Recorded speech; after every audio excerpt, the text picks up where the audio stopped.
.3 WVKR Independent Radio, Poughkeepsie, New York. That was beautiful music. You may remember hearing that a few weeks ago when I had Donna Lewis in as a guest, and it was called Bad Bad Love. And then that was done jointly with David Barron, who, by the way, is on the phone. Let me get him on air now, which is exactly where he belongs. And David? Yep, I'm here. Perfect. Wonderful. We're on air. Thank you so much for being here today and being a guest. And I just adore your work. I'm a huge fan. And thank you for taking the time today during these troubling times and just, having us get back into the music a little bit. Well, thank you, Rita, for doing this. I know it's probably much more complicated than it normally is, but I think it's important that we, retain some sort of level of community at this time and keep our art moving forward and our open lines, and you do a wonderful job at that. Well, thank you.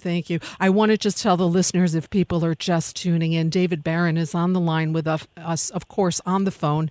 No one's in the studio here. We're doing this solo, but we do have communication. Thank goodness for technology. So David is a composer, producer, arranger, musician, recording engineer, and an absolutely brilliant at all of those things. And I do not use those words very often, but when they come to you, that is exactly how I describe you when I describe you to anyone. You are a visionary. You are just one of a kind, David Barron. Thank you so much for being here. So, yeah. Well, thank you very much. I hope I can live up to that. I really do appreciate it. You are all of those things. So just take it and enjoy it, and take the good things. And like I said, it's such a tough time out there that I'm continuing to do my show for as long as possible until I feel, if I don't feel safe, and but we have wipes. I touch no surfaces, and I'm just, we're all doing the best we can here. So absolutely, yeah. So that's what we have to do. David, we have to talk about your father. Because I think with music, that's where it all starts with you. And first of all, I have to say that I give you my wholehearted condolences for the recent loss of your wonderful dad. Tell me about growing up with him, because he was such a pioneer. Yeah, my dad, sadly passed away in December, although, I'm glad he missed out on COVID because he was in very bad shape anyway. So, but my dad was a pioneer of recording, location recording. When he started out in the 60s being a tech at famous recording studios like A&R and Fine Recording, and then decided with his partner Larry Dahlstrom to build a truck and rename the business Location Recorder. So they built this beautiful white truck. They spent a ton of money. They went crazy, and he ended up engineering and recording a ton of seminal live records, including Allman Brothers at Fillmore East, B.B. King at Cook County Jail. One of the records his truck was hired to record was for the band, was Stage Fright, and he drove his truck up to Woodstock. We were living in Long Island at the time, and they used his facilities to record that, and that's where he connected with Albert Grossman. Albert Grossman bought the business from my dad, and my dad worked for Albert Grossman, I think, for 6 or 7 years, and that's how I ended up in Woodstock. Wow. Yeah, it's a crazy long, crazy story. And Albert kind of eventually lost interest in the business, but for a while they did tons and tons of incredible records. Did you ever find that truck that your dad had? Isn't it still somewhere to be found? Yeah, it's somewhere near the Turtle Creek barn, the barn where Albert used to do rehearsals and recordings and stuff like that. And ironically, the console that used to be at the Turtle Creek barn is now about 1 foot away from my hand right now. I'm in my recording studio. Mm-hmm. It's kind of funny, but no, I've never found that truck. If anybody knows where the truck is, I'd love to see it. It's probably a rusted carcass now, but it might be. But still, it's a museum. I mean, yeah. So much happened out of that. So I think literally someone drove it into the woods and just parked it by a river and said, "Okay, you're done. You're done. So, you've seen better days." And I wonder if they always knew about the history behind it, though. So yeah, it's hard to it's so hard to say. I mean, at that point in time when my dad first put the truck together, which was I think in the late '60s, there was just so few people doing it at the time, right? And live records ended up exploding. Right. Like in terms of popularity, my dad did Allman Brothers, and then there was Peter Frampton. Frampton Comes Alive. Like there were these huge records. He recorded that one too? No, that was actually recorded by Dave Hewitt, Ryan Hewitt, who I worked with at the Lumineers. His dad recorded that. It was kind of funny. We're all in the business. The kids are the location recording people. Oh, that's so cool. Yeah. So when did you start? Because I mean, you're a musician. I'm guessing as a young boy, that's where you started into music, right? Did you start on the piano, or what was your first instrument? My first instrument was probably lesson-wise was violin. I learned violin and piano as a student, and I studied classical music throughout my career, and then I studied it fairly seriously when I got into junior high school and high school. And then I went to Oberlin Conservatory in Ohio, and I got in as a classical pianist. And then when I got there, I realized, oh my God, I don't want to practice that much, and I don't really want to be a classical pianist, and I want to write my own music, and I want to work with electronic instruments. And I got a great education, but I kind of ended up doing a lot of different things. What was your degree? What was your degree there? I have a bachelor of music, and so which is great. I mean, I don't know how useful it is, but but I mean, I learned a lot, and I guess probably the biggest thing about going through traditional music is you do end up getting tons of theory and things like that, and a portion of I think what makes me is that I like to work with a lot of acoustic instruments and a lot of classical instrumentation, and I like a lot of classical arranging, and that's very much on the songs that I've done for my solo record, which are the collaborations that you've been playing. Yes. That comes into play. But I've done orchestrations and conducting for a lot of pop artists like Shawn Mendes and Lenny Kravitz and people like that. Meghan Trainor. And Meghan Trainor. And I think that the classical background sort of helped me have the foundation to be able to write the parts out, understand transposition, I probably actually learned how to do it more on the job, but I learned the fundamental rules in school. Right. Yeah, absolutely. And after school, you and your dad, did you run a recording studio? We did. So right after I was out of school, it's kind of a crazy story. I interned at a jingle house, which was insane right after school. And in New York? And then in New York City, I worked for this guy who had done like the Hefty ads. I don't know, Hefty. He was and it's interesting because he did the Hefty part and he was small, and this other guy did the wimpy part and he was like a 6'5" Viking. So I worked in commercials for a little while, and then I met some people that were like, "Oh, we'd hire you if you opened up your own place." My dad was doing post-production at that time. He moved out of location recording. So we opened up a business called Barron and Barron, and we did tons of commercial work and post-production work, and a lot of because there was a huge cable explosion in the 90s. Mm-hmm. Yep. We did launch packages, like sort of launch music and theme music. I wrote theme music for, I think, like 38 or 39 network launches. Wow. And you had this studio in New York, I assume. Yes, we were in Times Square originally, and then we moved to the 20s in the East Side. And, yeah, it was an incredible business for the time. And then later off, I broke off and did my own thing called Edison, which was at the Hotel Edison in New York City. I partnered up with Lenny Kravitz. And you took over their recording studio there. That's so cool. Right. Yeah. I took over, the ballroom recording studio in the Edison Hotel, myself and Lenny and Henry Hirsch. We just took it over and we privatized it. And at that point, I was just doing music. I moved over from doing any post-production at all. So I never actually did any post-production, but my company used to. And then at that point, I was like, nah, I'd rather be in a recording studio. Mm-hmm. Mm-hmm. Wow. And you and Lenny and Henry Hirsch, you must have worked on a lot of stuff. Of course, Lenny's music as well. Yeah, I've worked on a lot of records with Lenny, and I've done a lot of projects with him outside of his own music. Mm-hmm. I mean, we worked with Michael Jackson and a bunch of other people together, Mick Jagger, and so that was all super fun. And it was great because I was. That's a way to put it. That was super fun. Yeah. Well, my dad came from the '60s and sort of fundamental recording and live performance, and then when we were doing commercial music, it got super into like computers and MIDI and samplers, and then I kind of made my way back into like, wow, I just like people playing in a room together. And Lenny fits that aesthetic as well. So we were good partners. I mean, we were good partners in the studio. And Right. And when did you come up back to Woodstock and have your Sun Mountain studio? So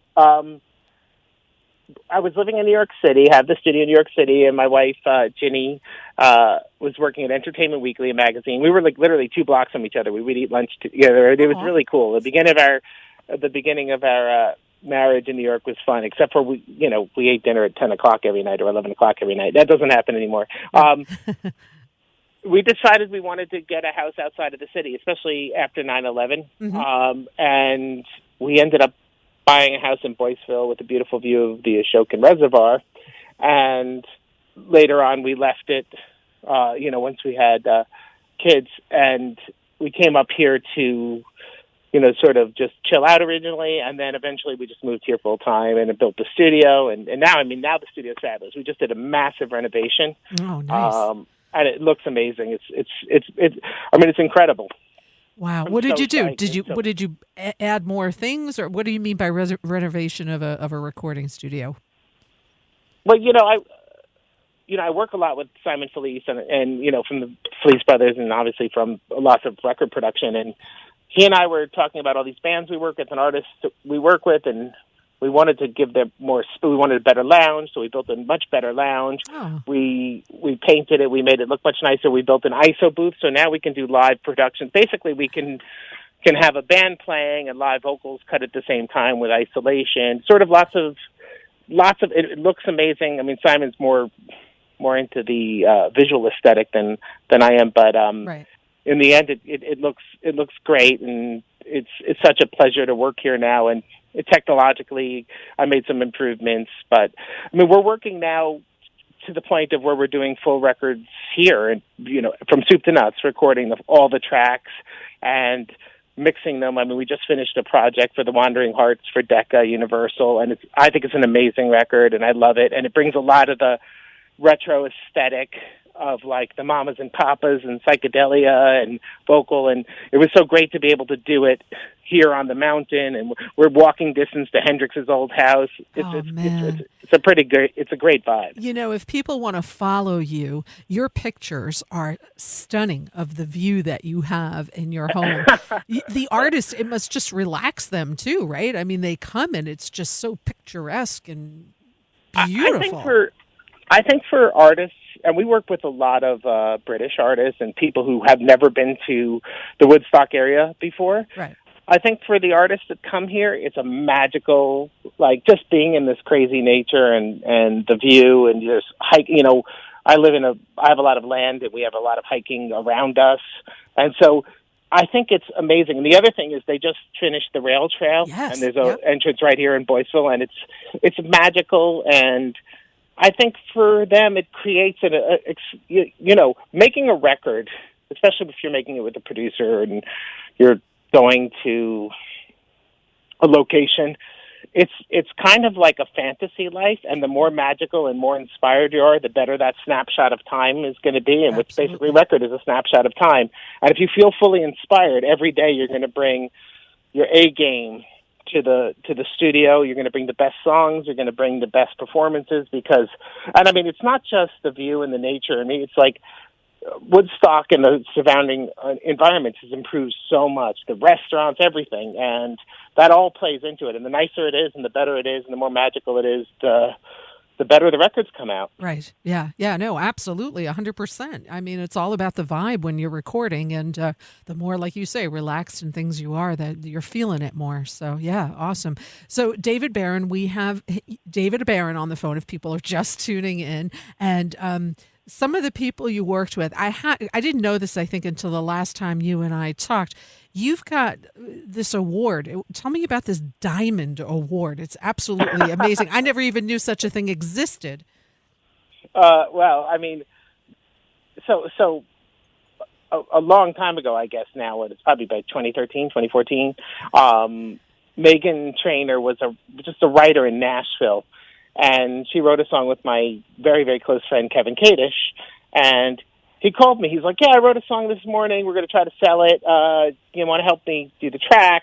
I'll send it to you. Just, play whatever you want on it. Do whatever you want. And, let's make this song demo. So he sent it to me. And I played piano and sax and organ. I added a bunch of, parts to it. Sent it back. He's like, great.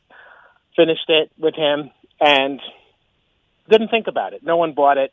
He was trying to sell it as a song. Literally nobody would buy it. In fact, he offered it to somebody for $50,000, and the guy said no. Oh, and ooh. Yeah, worst decision he may have ever made. Yeah, it was probably a $15 million mistake. Yeah. But the funny part about it was that, so we make this song demo. She's not an artist, she's a writer. Then about, I'd say 8-9 months later, Megan goes, I think it's Allie Reed hears it and says, wow, I think this is a hit. Who's actually singing this? And they said, oh, it's this writer named Megan Trainor. He's like, bring her in. So she goes to a meeting with L.A. Reid and his people. They play it really loud, and then they ask her to play it on the ukulele. She plays it on the ukulele, and there's an argument in the room between L.A. Reid and another guy. Another guy's like, I don't hear it as a hit. L.A. Reid, it is a hit. And then he tells her she wants to get signed, and she goes to her cell phone, and her cell phone battery dies. She wants to call her mom to tell her, I'm going to get a record deal. But anyway, that record ended up being, one of the biggest hits of that year and one of the top hits of, last decade. So every time you sell 10 million, you get what's called a Diamond Award or a Diamond Plaque. So platinum is $1 million, 10 million is a diamond. And there's only been, I feel like now there's 16 or 17 of them. I'm not sure, but that's it. Wow. So yeah. So we're one of them. So Megan and I and Kevin all have a plaque, and I have a huge plaque, but I also have like an actual Diamond Award, which is, it looks like I'm good at golf or something. It's kind of beautiful, but it's quite. And tell us the name of the song. We got to tell the listeners what this was. All About That Bass. Yes. So, yes, I forgot the name of the song, but yes. Yeah, but it's funny because I did that track and then I went to the Falcon and played a gig. Really? I still remember the day. I was like, oh, this is cool. I did a track. I thought that was pretty good. Oh my gosh. And then you went, yeah. Amazing. And now look what happened to it. Unbelievable. But It's funny, and it's funny to think that it was rejected by everybody. Even my publisher at the time was like, "Nah, it's not a hit." Mm-hmm, mm-hmm. Well, I'm telling you, everybody that said no is probably just like, what? Yeah, music business is complete. But like, what is it like that? The Beatles rejection letter says something like, "Hey, guitar music is going out of style." Right. Like, right. I mean, could you imagine rejecting the Beatles? That's a bigger one too. Right. Yeah. No. Absolutely. You've also worked with, what the film scoring that you've done. How did you get into the film? I know you did a lot of jingles, like you said, when you started out there. And then what made you go into scoring? Well, I did a lot of TV work for many years, and not just jingles, but I did a lot of show opens and show packaging and scoring, and I worked for pretty much everybody, HBO, Showtime, and at a certain point in time, I started doing a little bit more film scoring, in the independent world mostly, and I do enjoy doing that. One of my big projects right now is a scoring project I've been working on for years with this artist named Gregory Colbert, and it's a follow-up to his piece called Ashes and Snow, and we've been working on that actually for a few years, if you can believe it. It's a humongous project. Mm-hmm. And so I divide up my time between working on scoring projects like his and pop records. Mm-hmm. Mm-hmm. Right. The film that I noticed of yours, the first one I've seen, was at the Woodstock Film Festival last year. And you had posted on Facebook that you had scored this film. I'm like, I have to go see this film, which was, of course, was Keely and Dew. And there I was. And from the minute, and I do mean the first minute or two, that film had, I think, the entire audience so captivated, by its storyline, but the way that you melted the music into that film was, you couldn't have separated. It would have been a different film if it was not for your scoring. It just flowed effortlessly. I really appreciate that. I mean, the big thing, there's such a huge difference in scoring something with than a song, like producing a song or doing a score. To really make music work to picture, it's all a matter of like storytelling and atmosphere. So as much as notes and harmony and all the things that we all think of as music are important, in the end of the day, it's sort of the feeling of the sound is almost more important. It's sort of and that film was very abstract because it was a very difficult subject. Yes, and to deal with it on a sort of emotional level, I actually tried a bunch of things first that failed, which I'm glad you didn't see, because then you would be singing a different tune. I tried traditional piano string scoring. I tried some stuff that just didn't work. And then I ended up with very abstract kind of electronic music, and that's one of my great loves anyway. Mm-hmm. So, and it was super fun. But you need adventurous directors, and you need, because it's all, at that point in time, you're really going quite abstract with sound, which now, I mean, people do it. There's that Icelandish sort of movement that has done it a little bit with the Joker and things like that. But, it's hard to move away from, with scoring, it's very hard to get away from sort of, this is what Marvel Comics sounds like, this is what John Williams sounds like, this is what video game music sounds like.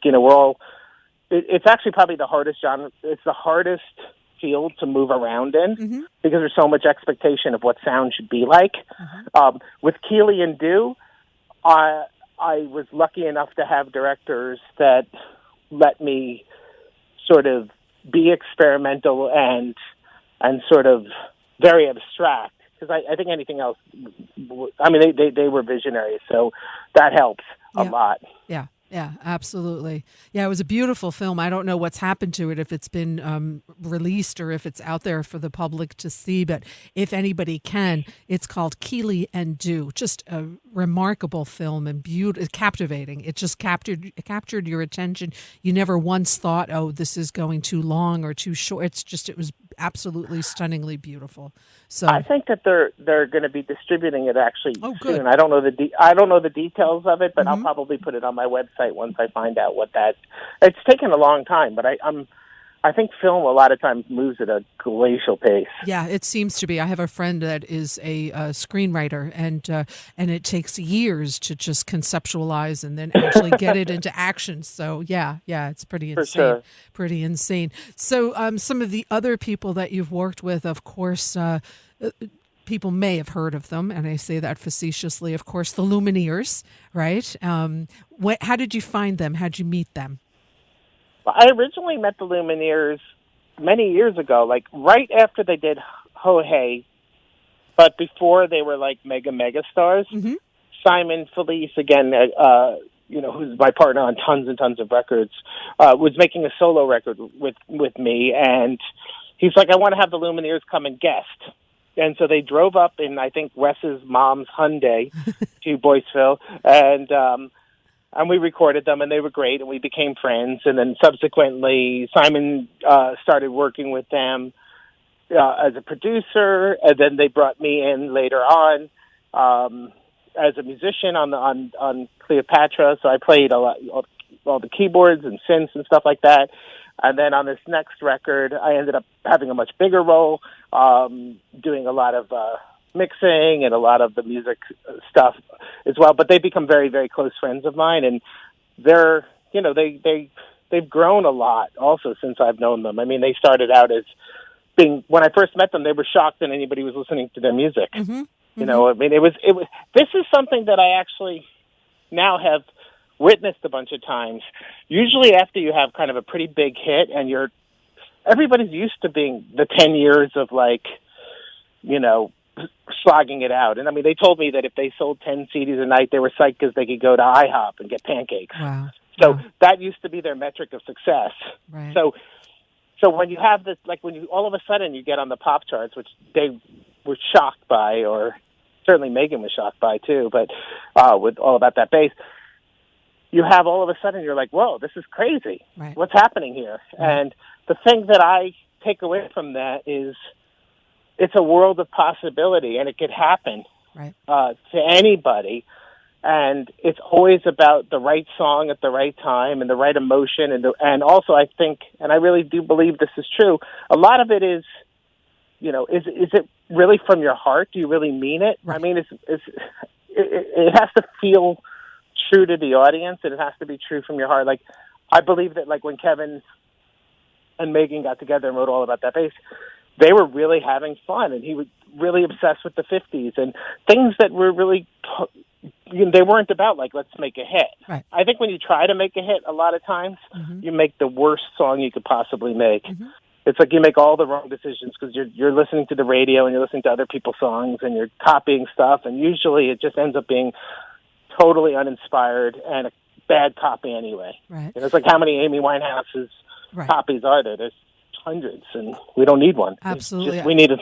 It's about being genuine, and every time, I'll follow the Lumineers too. And to this day, they seem just so genuine, so grateful, really in tune and in touch with their audience, and just, there's not one day that goes by that it just doesn't look like, they're having a lot of fun, but also that they've got a lot of gratitude, and I love hearing like 8 years ago we were playing in people's living rooms or something, Oh, I mean, we have a whole bunch of jokes between us. Like, we always go when we're finished with something and it sounds great, we're like, oh, that sounds like a CD. Because they're like, yeah, back in the day we would print CDs and sell them at gigs, and that was like the ultimate accomplishment for us.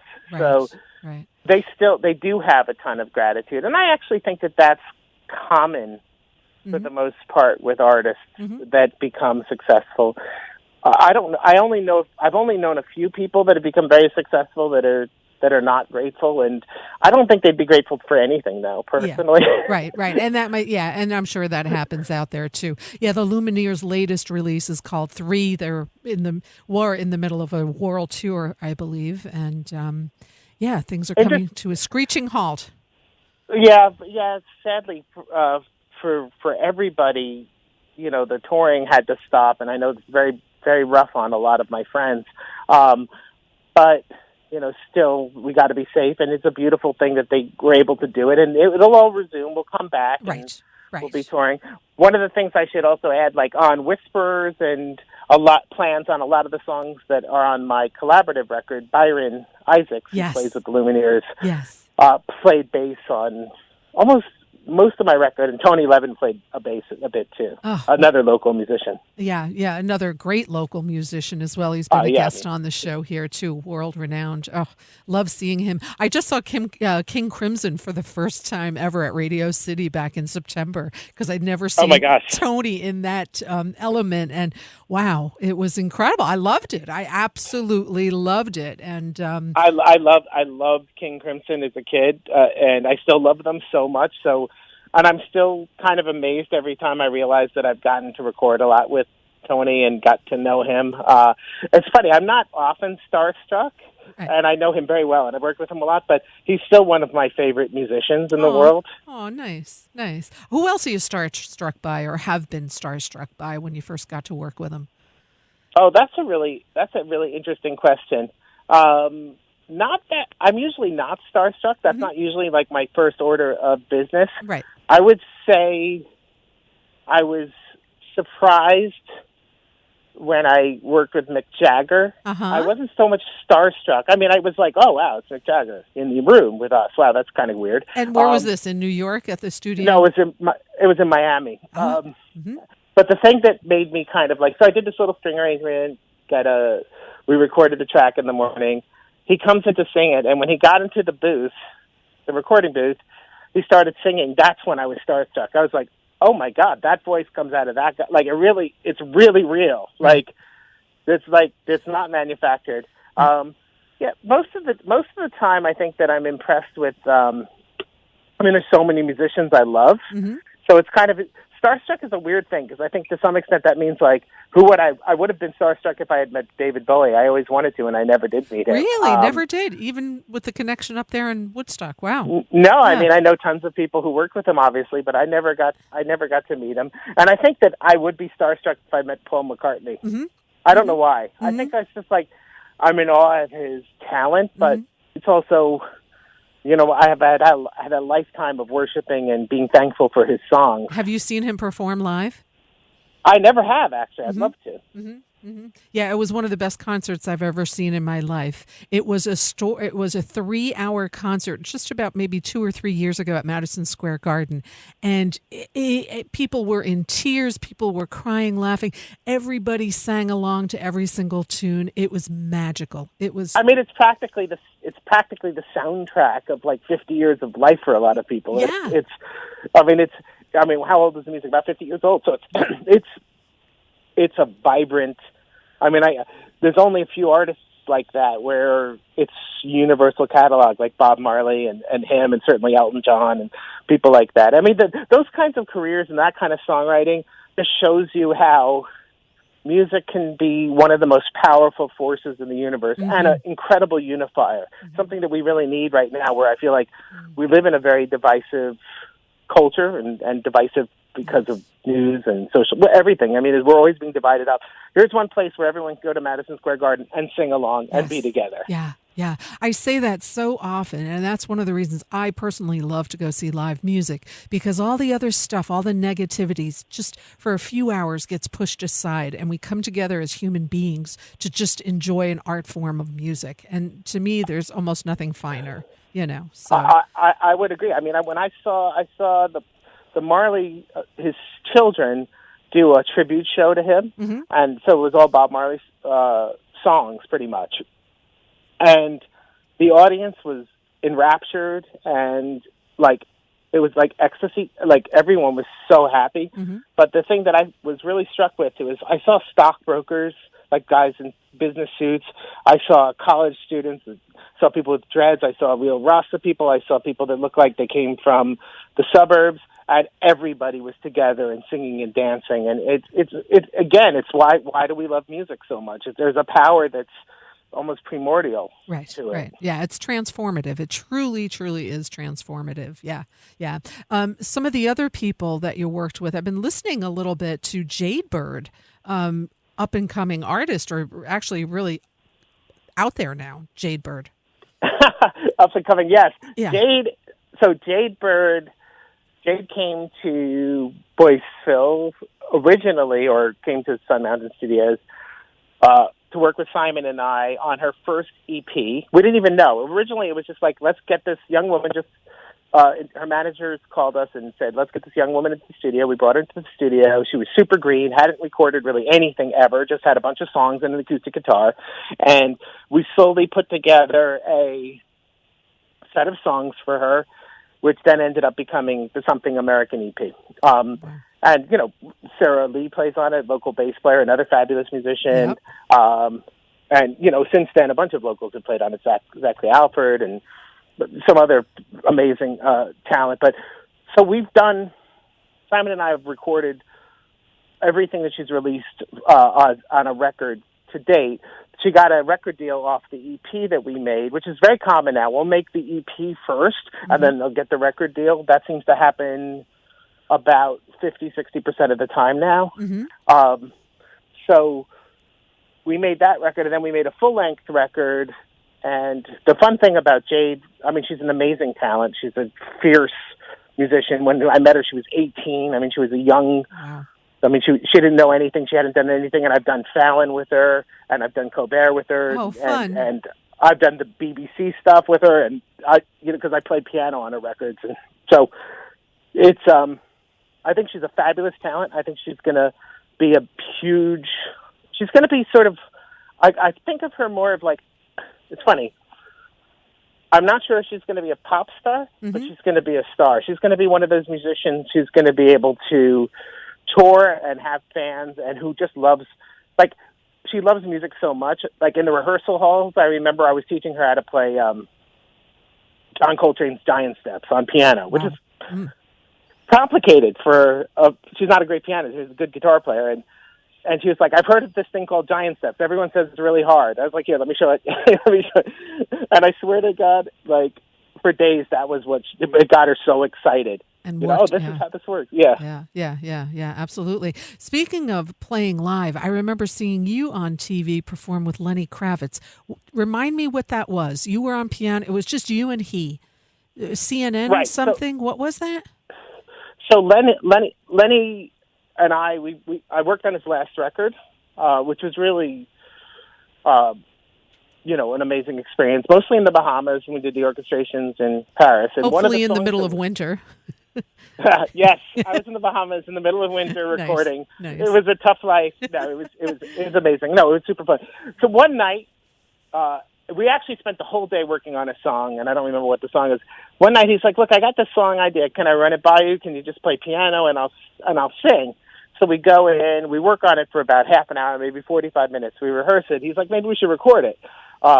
Craig, his right-hand man and the engineer and the music director, guitar player was there. He's like, "Okay, I'll record it. I'll just get you set up." We didn't even leave the studio. He just went into the vocal booth. I sat at the piano. We did one take. Wow. And so that take became Here to Love, which is on his current record. And I think the song was used for the UN for a huge campaign. And so it's kind of great because no click, two people playing live in the rooms, just the emotion of the moment, which is another thing that I really believe in. We even tried to do a second take, and it sucked, and we both knew it. Like, halfway through, we're like, this sucks. Yeah. Anyway, so CNN was doing this Hero Awards show, which is sort of their big awards show at the end of the year where they award citizens, ordinary citizens who do extraordinary things, and they asked us to play it live. And Lenny called me in New York City I'd say about a week before, maybe 6 days before. He's like, "Hey, you want to do a TV show with me?" He's like, "Let's do that song you play." And I'm like, "Okay." It was very nonchalant, no information. It was very Lenny. Right. And so the times comes, I was like, "Yeah, we should probably rehearse." He's like, "Yeah, we should probably rehearse." We rehearsed in the city at a friend of mine's apartment. And then, got there, and I was like, "Oh, my God, I'm doing a live TV with Lenny playing a Steinway Grand on stage alone. There's no band." And I was like, there's nothing to fall back on. Nope. And I had never really done that. I have done TV, but I had never done like Saturday Night Live or one of those shows where like what you do is what everyone sees. And I have to say, it was an extraordinary experience. I loved it. Is it up on YouTube? It is. You can find. I don't know if it's on YouTube, but you can find it. There's clips around, and you can watch it. I think it was even on my site. So, thedavidbarron.org, I think that's my site, or .com. I can't remember. No, it's .com. thedavidbarron.com. Yes. So you're better at promotion than I am. But the funniest part is we played it, and then I was like, he's like, let's hang out afterwards. And the thing that I really remember is it was an amazing show. I had tons of nerves. It was an incredible experience. And then we went to some woman's apartment and who made us homemade matzo ball soup, and we hung out and listened to like Pink Floyd. Oh my! It was sort of an extreme. Yeah. We were having a day-long discussion of if you had to go to space, what music would you bring to space? And then I think in the end we decided that Pink Floyd might actually be too depressing, and that we might have to bring something that would cheer us up. So there you have it. Oh, man. My gosh. That must have been a surreal experience. It was beautiful, though, to watch. And it was really cool to watch you on TV doing that. It was fun, and I love to play piano. Mm-hmm. It's like it's funny. It's like I spend so much time with electronics and with computers, and I've really come back to the fact that piano is, it's all over my personal record, but I play it on a lot of other people's records too. And mm-hmm. I think it's one of the most fabulous instruments. It is. It's stunning. I love listening to your little tidbits that you put up, those 60-second things on Instagram, and just to get a little taste of your playing, because it's so beautiful, just so wonderful. That started to be just fun for me. Like, let's put the cell phone on the piano and play pieces, and then. But I've actually met a lot of people who've seen it, and I had I have a new Steinway. Well, not a new one, but I got a Steinway B through a friend of mine, and the dealer connected to me through Instagram because he watched one of those clips. Mm-hmm. So funny. Mm-hmm. Yeah, it is. It's amazing what social media can do for you. It really is. So one of the other people that you worked with, you did a beautiful string arrangement, because that's a big part of what you do as well. Shawn Mendes. Yes, I worked on both the Shawn Mendes records as an orchestrator and conductor. And yes, it was super interesting. He's ultra nice. He worked his first record. The record that Stitches and stuff like that was recorded at the Clubhouse Studios in Rhinebeck with Paul Antonel's place. And when they were looking for a string arranger, my name came up. Probably because I'm local and whatever, I don't know, but I was grateful for the call, and I went over to the Clubhouse and, did my arrangement, got string players in, and Shawn came in, and there was a film crew there, of course, because now everybody films everything, and he was a super enthusiastic, young man, lovely, and he was so excited to hear strings playing his music. He had never heard it before. Mm-hmm. He's like, "Oh my God, this is amazing!" Right. Yeah. He said, "I've only heard strings out of synthesizers, out of keyboards." Wow! So that's a whole different dimension on his music. I think when you sit in front of a bunch of string players and they're playing your song, it's a pretty incredible. I don't care who you are. That's an incredible experience. The first time, it's an incredible experience. The 100th time, it's always beautiful. Mm-hmm. And I love orchestra and I love orchestral music. So, yeah, no, he was super, super nice. And then on the next record, they called me. They were working in LA, but I still ended up doing it at Clubhouse. They wanted me to arrange it, and they just sort of said, just book whatever you want to do. And we booked some string. There's some fabulous string players now locally, and which is great. We're actually, this area as it's been developing, the Hudson Valley. Originally it was didn't have that many great orchestral players, and now we're starting to have some really, really serious talent, which is great. Which is great, yeah. It's a good to have a big pool to choose from. That's for sure. So yeah. Well, I want people to realize what we as an area have to offer, and the better. We talked about the view of my house, or the restaurants, and certainly the clubs to go see music at night and things like that. But a big part of it is what talent is local and can just come over. Hey, somebody just had, I remember with Jade, we brought Larry Campbell over. Right. And she's an 18-year-old young artist looking at Larry Campbell playing guitar in her song and listening to him and going like, whoa, Right. And, he's right there. He's local. So, yeah. Yeah, he just drives over. Hey, how are you doing? You know, but I mean, that when you multiply that out by 50 or 100 musicians or even more, that just becomes like a mini Nashville or Los Angeles. I mean, I hate to compare it to Nashville because I don't think our culture is the same, but the idea of like the resources are there, and human resources in music are probably the most important. I mean, it's more important than gear or anything else. I mean, it's the talent. Right. Oh, 100%, 100%. Well, that's how I conceptualize this radio show, just because of the raw local talent that we have here and the people that just come to perform here. It's mind-boggling. There's no end in sight to it, and it's really beautiful. And more artists keep coming up and moving here and just coming here to perform. It's just absolutely beautiful. And we're making beyond the music that I make myself, which I release to a label in England here and now.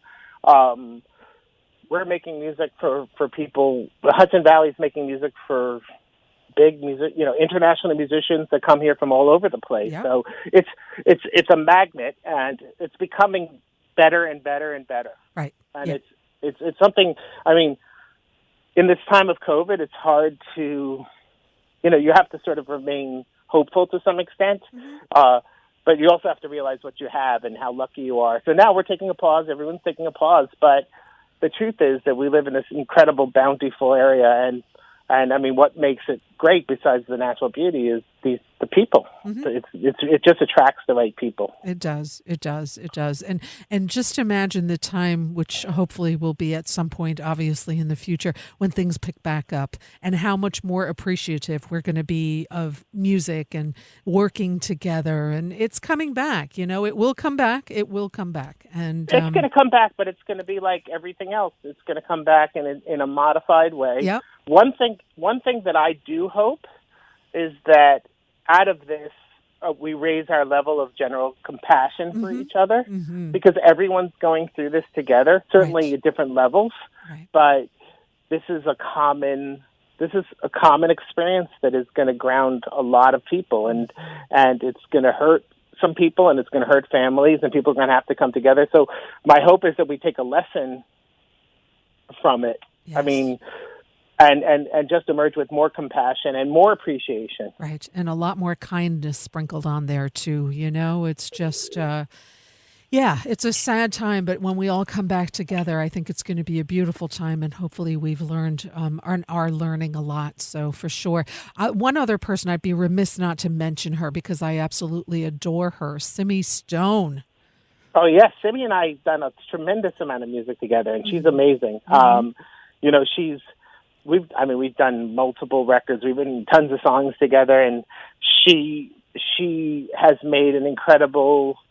I love her music, and I love working with her. And she's also made an incredible career working, going on tour with David Byrne, and now they're not on tour, obviously, but the New Pornographers.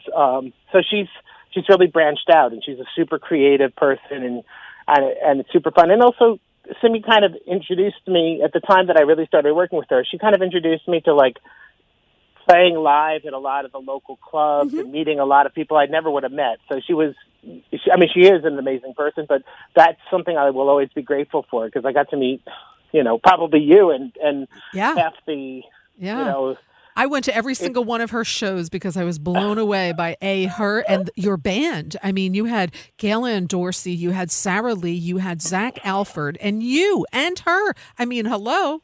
I know I kind of think of those times like it's funny because I've just gotten very busy compared to 5 or 6 years ago, and I kind of think of those times, and every once in a while I think I really do miss just playing in going and doing gigs, and maybe it's something that I'll come back to at some point. Take a break from. It's hard because there's. With production, right? And even when you're trying to do your own music, like I am too, it's like you end up filling in every slot. You're like, this slot, that slot. Then you realize, wow, I just booked half a year. Yeah, and then there you go. Yeah. And you don't have those days where you go like, hey, I'd like to do... Yeah, so I'm hoping that I'd like to get back into playing more, or at least doing something where I get to play in a local set up. I mean, someday maybe it'll happen. Yeah. It will if you want it to bad enough, and you've got a lot on your plate. But now it must be a great time for creative, like you. You're such a creative person. Are you writing a lot, or I mean, what are you doing now? Well, I've been working actually on that film project I was telling you about for the past 15 days. So, and then after that, I am writing a ton. I'm actually writing a collaborational song right now with Donna Lewis, a new one. And I'm writing songs and finishing some songs with Kevin Kadish, the guy who wrote All About That Bass and who I work with.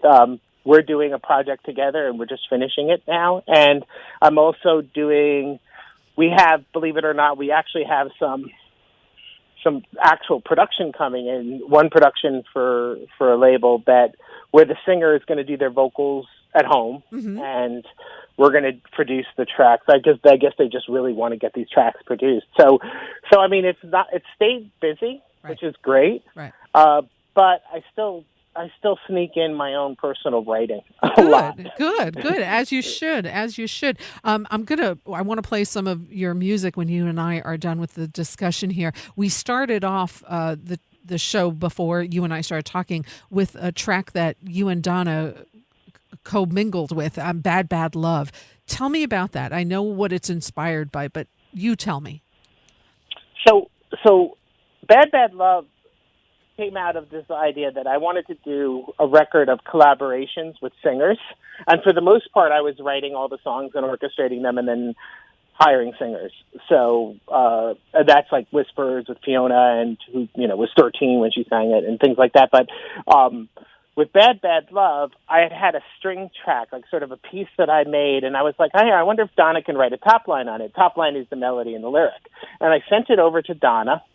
She was inspired by the music enough to write, this beautiful lyric, sort of inspired by an abusive situation, and sort of extrapolated out into the immigrant crisis at the border and getting separated from your children.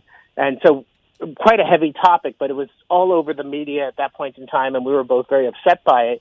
She wrote this beautiful lyric and beautiful melody and sung it, and we put it together, and that's what Bad Bad Love became. It's sort of like an amalgam of my string and synth writing and her vocal writing. And I love working with Donna. She's a fabulous, I know that she had a massive hit with I Will Love You Always Forever, but she's a wonderful pop musician, but she's also kind of an experimental and kind of, she's a very adventurous musician. She'll try anything. She makes incredible sounds with her voice. She's got a lot of dimension. Yeah, she absolutely does. I loved having her on a couple of weeks ago and just playing different tracks, and her voice, it's just mesmerizing, and it just captivates you. It's just... her voice she's extraordinary. Yeah, absolutely. What I'm going to play, the first song I'm going to play after you and I are finished, is this new one called Shelter. Tell me about this. So Shelter is a song that nobody's actually really heard, except for, I guess, the people who really originally played on it. And I thought that it would be a nice song to play on the show because it features Ruth Unger, who's in the Mammals and obviously was in Mike and Ruthie with her husband Mike. And I think that Ruth is like one of my favorite singers in the world. I love the way that she sings, and I love her sound. And I've heard her obviously in the folk context and in lots of playing at the barn and tribute shows and stuff like that. But I had written this kind of quite a heavy soul ballad, sort of, if you want to put it that way. And I invited her to come and sing it, and she did. And this is the song that, it's just me and her, and Tony Levin played bass. That's all, just Tony. That's all. Yeah. but I think her voice is amazing, and it's also a way to hear her in a different context than most people have heard her. It was, yeah. Yeah. When you sent over the track yesterday, I obviously recognized her voice, but not in that context. Yeah, people that don't know her and that I don't say anything to, because my record goes through a British label, and my the people that I deal with, they don't know necessarily who she is or the Mammals are, and they don't connect her with them anyway. They're all like, "Wow, you got an amazing singer," and they all try to guess, who she is. is she black? Is she white? Is she this? Is she that? Is she young? Is she old? And they always get it wrong. I love it. I love it. I love it. I love it. I love it. And the last track that I'm going to play of yours, I'll probably end my show with it, is just stunning. It's called Whisperers. I know it's gotten over 100,000 views in 1 month on YouTube. I really encourage listeners to check out David Barron's Whisperers, and also subscribe to him, and on Spotify. David Barron is. And tell me about Whisperers. So Whisperers was, inspired by my wife and I.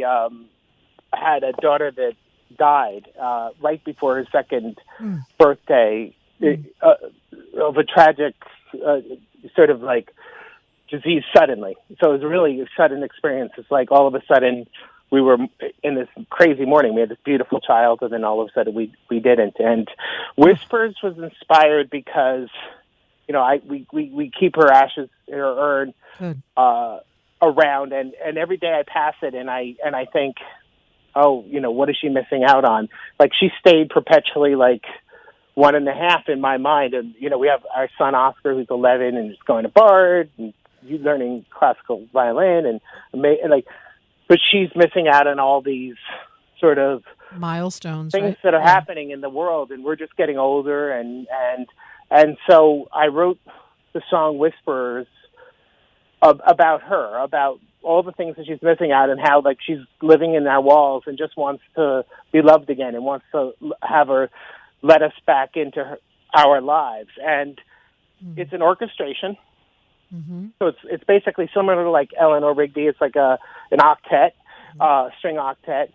The singer that I found to sing it is this young woman named Fiona Glenn, who's local as well, and she was 13. Wow. She was so Fiona I had met when she was much younger. She was 9, and I saw her singing at actually, believe it or not, at the Hoot, my good Ruthie's Hoot. Wow. And she was singing with Elizabeth Mitchell, and my wife Ginny had told me, this is an amazing young girl. You have to check her out. So I watched this folk performance, and there's this 9-year-old girl singing, and I was like, she's got an insane voice. And I talked to her mom and her, and then I brought her in on a soundtrack. I brought her to New York City, and they got filmed, and they recorded, and it was this whole thing. Lost touch with her. I wrote Whispers, and Fiona popped into my head, and as like the perfect person to sing it. Number one, because I loved her voice, and I think it's quite magical and ghostly, but also because our daughter Tamara Song Barron, would have been the same age that Fiona was. So it was sort of like, it felt very sort of spiritually connected as well. Mm-hmm. And so, like I said, Fiona she's a little bit older, but she was 13 when she sang this, and we made a video in New York City and up in the Hudson Valley. Paul Colangelo directed it, an incredible director. And so it's visually stunning, and it's for me, it's a huge personal relief to some extent to just have my daughter or our daughter remembered and talked about. And I'm glad people like the song, and it's been on some incredible playlists and all of that stuff. But beyond that, I feel like it came from, if you're dad and you're grieving, you have these real emotions. You don't know what to do with it. And that one got bottled up, and so I'm glad it's out there. I am too for you. I am too. It's a beautiful, beautiful song. I will end my show today with that and with Whisperers. And again, just highly suggest people just go on to YouTube and check it out. It's stunning. It's beautiful. It's captivating. It's just aesthetically so beautifully done. And you really honored Tamara. And congratulations on that. I do appreciate that very much. And thank you. And, I appreciate the time that you've spent having me on, and anybody who's listening. And if you check out my personal music, I'm always eternally grateful for that as well. I love to hear from you, so thank you. Yeah, and follow David. He's got David Barron Music on Facebook, also on Instagram. His website, thedavidbarron.com. David, you're wonderful. Keep doing what you're doing. People like you make the world a much better place to be. Thank you for your talent. And I'm going to play Shelter and keep playing your music. And thank you for everything. Stay safe, stay healthy, and we'll talk next time. Thank you so much. You're welcome. Thank you. Bye-bye. All right. It is 5:04. It's 91.3 WVKR.